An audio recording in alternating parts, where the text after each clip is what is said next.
આ ભગવાને માર ડોશી લઈ લીધી તાનની ઘરમાં મારે તકલીફ પડે છે.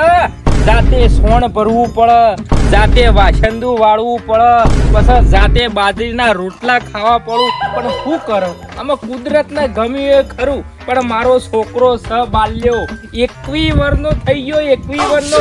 પણ ગામમાં કોઈને એમ નહીં થતું કે લાય ભાઈ પૈસાના બાલ્યાને હગું કરાવીએ. કોઈ મોરવે થવા તૈયાર નહીં.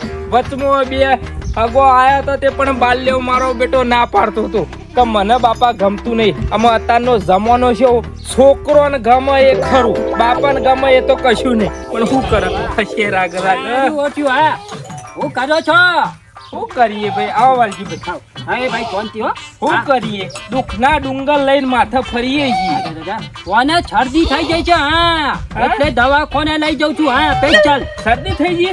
મારું બધું જોજો. આ જોજો. ઓહો તાવે આવ્યો હે? તાવે આવ્યો છે ને હું તો કહું છું મને તો મારું બકરું વાલું છે. હા હા પણ આ પેલી ભૂરીનું છે, ભૂરીનું કાઢું.